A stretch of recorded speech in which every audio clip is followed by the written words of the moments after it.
Kali ini kita belajar materi bab 1 Geografi kelas 3. Di sini ruang lingkupnya yaitu konsep wilayah dan tata ruang, kemudian pembangunan dan pertumbuhan wilayah, perencanaan tata ruang dan permasalahan tata ruang wilayah. Namun kali ini kita akan membahas tentang konsep wilayah dan tata ruang. Definisi wilayah pertama menurut Richard Harrison, wilayah adalah suatu area tertentu yang berbeda dengan area yang lain dan luasnya sejauh perbedaan karakteristik tersebut ada. Kemudian menurut Peter Haggett, wilayah adalah suatu area spesifik di permukaan bumi yang memiliki karakteristik tertentu baik alami maupun buatan yang membedakannya dengan area yang lain di sekitarnya.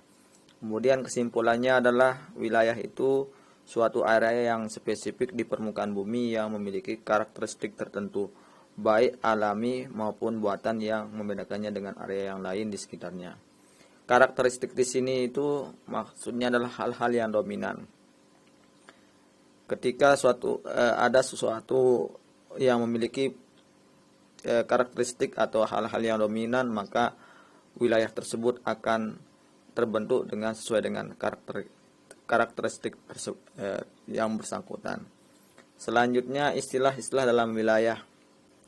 Contohnya lokasi. Misalnya lokasi itu adalah tempat terjadinya suatu peristiwa.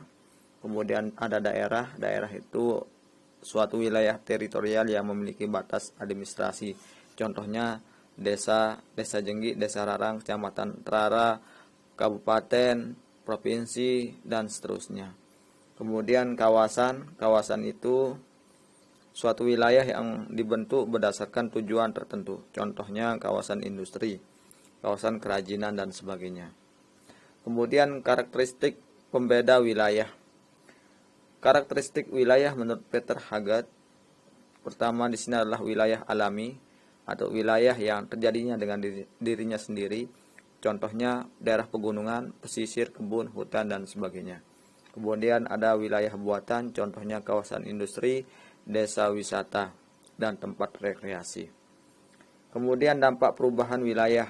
Di sini ada dampak positifnya, yaitu majunya sektor bisnis dan perdagangan, terciptanya lapangan kerja. Adapun dampak negatif, yaitu rusaknya habitat laut, rusaknya lingkungan, polusi, dan punahnya juga hewan-hewan yang langka. Salah satu contoh perubahan wilayah adalah reklamasi laut atau penataan laut menjadi tempat pariwisata. Kemudian wilayah formal dan wilayah fungsional. Apa yang kita ketahui tentang wilayah formal dan wilayah fungsional? Mari kita lihat. Wilayah formal adalah wilayah yang terbentuk karena kesamaan karakteristik dengan ciri-ciri homogen dan bersifat statis, atau karena tidak mengalami perubahan karakteristik. Contohnya pegunungan identik dengan gunung-gunung, kemudian hutan identik dengan pohon-pohonan, kemudian gurun identik dengan padang pasir, dan sebagainya. Kemudian ada wilayah fungsional. Wilayah fungsional itu wilayah yang terbentuk karena memiliki fungsi. Wilayah fungsional sering disebut sebagai wilayah nodal.